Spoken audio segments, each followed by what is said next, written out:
and welcome back to my channel. My name is Emily and I hope you're doing awesome. So the next few videos might be a little bit shorter than some of my last few videos just because we are sort of more simply defining the identities, but nevertheless we do have the next video in my Pride Month video series talking about different LGBTQIA+ identities. So in the video yesterday we talked a little bit about gender identity before we discussed bisexuality. Today we're going to be talking about another sexual orientation in which a person is sexually attracted to more than one gender. So in case you haven't seen my video on bisexuality, let's just do a quick refresher. So bisexuality is sexual attraction to two genders, or to one's own gender and another gender. For example, a person who identifies as bisexual may be sexually attracted to men and women, or to men and non-binary individuals.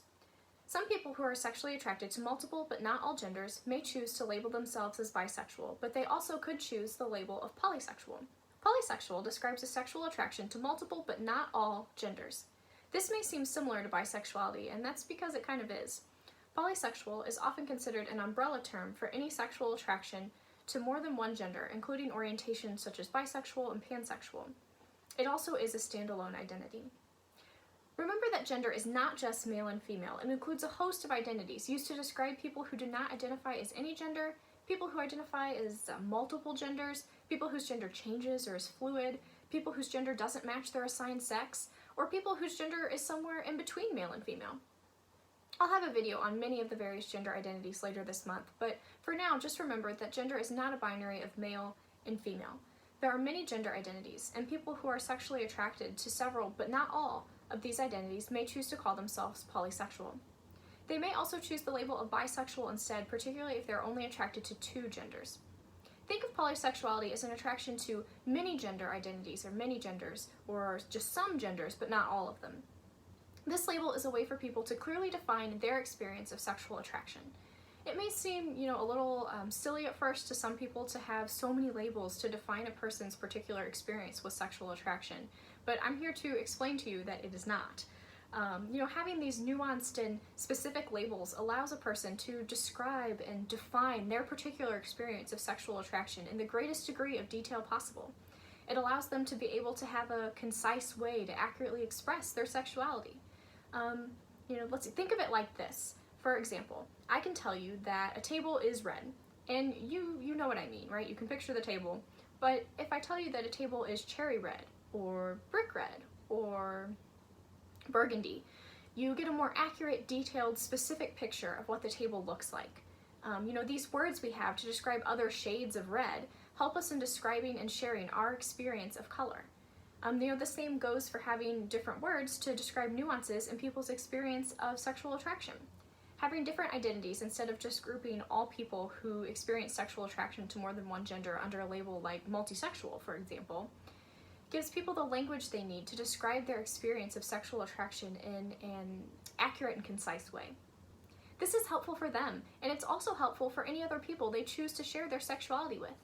Additionally, having nuanced, specific identities gives people a sense of community and validation that their experience of sexual attraction is definable and something that other people experience too. The label a person uses to define their sexual orientation is up to them, and it's important to respect the label they choose. We don't choose our sexual orientations. We can't choose who we're attracted to, but we can choose what words we use to best describe our experience of sexual attraction. Different labels can mean different things to different people though, and this video series isn't a definitive guide. It's important to have an open, respectful conversation with your loved one to really determine, how they define this identity, what this identity means to them.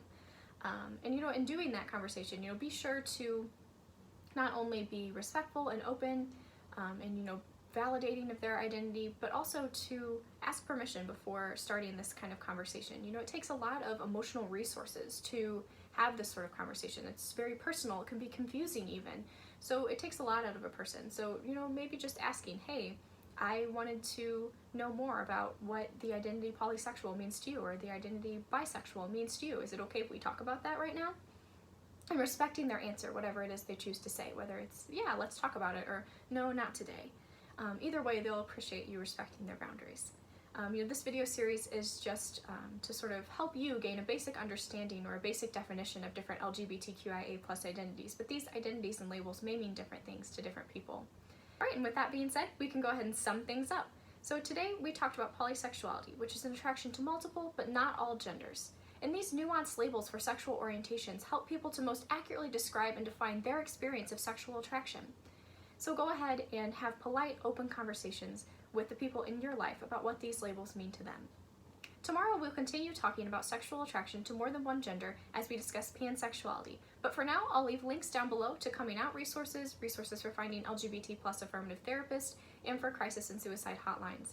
If you're considering suicide, please do call 911 or a crisis or suicide hotline. You are worth it, and suicide is never the answer. That being said, I hope everyone has a great day, and I hope you enjoyed this video, and I look forward to seeing you all in the next one.